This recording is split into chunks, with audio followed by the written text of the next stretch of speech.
तीन हिस्से करते हैं, उनके बारे में बात करेंगे। और खास तौर से जिनको हम बोलचाल की भाषा में अक्सर काम लेते हैं और अक्सर गिनती में बोलते हैं। चौथाई, आधा, पौना। इनको हम घड़ी में समय देखते समय, कोई हिसाब करते समय बहुत काम में लेते हैं, तो मैं इन्हीं की जानकारी आपको दे रही हूँ। सबसे पहले बात करते हैं चौथाई हिस्से की। तो सबसे पहले तो 1/4 यानी कि चौथाई हिस्सा, तो इसको हम बांटे तो सबसे पहले इसके हिस्से कितने करूं? 4। हमने कहा था हर वो होता है जो उसकी पूर्ण संख्या होती है जितने हिस्से होते हैं, ठीक है। अब इसमें से कौन सा भाग हमें अलग करना है? चौथाई कौन सा? एक हिस्सा। क्या बोला था मैंने? इन हिस्सों में से जो हिस्सा हम अलग कर देते हैं वो हम अंश के रूप में लिखते हैं। तो ये हिस्सा हमने अलग कर दिया तो 1 हुआ, और ये 4 हिस्से हैं वो ये 4 हर हुआ। तो ये कौन सी भिन्न बनी? 1/4, यानी कि एक पूरे का चौथा हिस्सा। इसको हम बोलते हैं चौथाई, चौथा टुकड़ा। समझ में आ गया?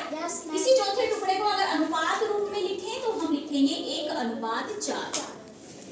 दशमलव रूप में लिखें तो 0.25। प्रतिशत रूप में लिखें तो 25%, यानी कि 100 का चौथा हिस्सा।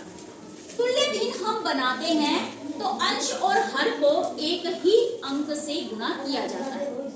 दोनों को एक ही अंक से गुणा करते जाओ, समान अंक से, तो उसकी तुल्य भिन्नें बढ़ती जाएंगी, तुल्य समान भिन्न, ठीक है। जैसे कि मुझे 1/4 की बनानी है तो सबसे पहले मैं 2 से ही गुणा कर देती हूँ। तो 2 एकम 2, 2 चौक 8, 2 दूनी 4, 2 अठू 16। इस तरीके से ये चलती जाएगी।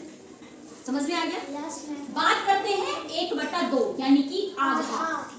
1/2, तो अब हर को देखते हुए पूरे के पूरे आकृति के कितने हिस्से करूं? 2 हिस्से हो गए। अब कौन सा कितना हिस्सा अलग करूं? एक हिस्सा मैं अलग कर दूंगी, ये वाला। तो इसके अनुसार हमारी भिन्न क्या बनी? 1/2, यानी कि पूरे 1 का आधा हिस्सा, आधा जिसको हम बोलते हैं। तो इसको हम अनुपात रूप में लिखेंगे 1/2। दशमलव रूप में हम लिखेंगे 0.5, 0.5 या 50, आधा। प्रतिशत रूप में लिखेंगे तो 50%, यानी कि 100 का आधा हिस्सा।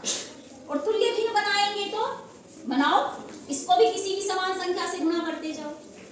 3 ले लो, 3 एकम 3, 3 दूनी 6, 3 तिया 9, 3 छिके 12। इस तरीके से आगे बढ़ाते जाओ।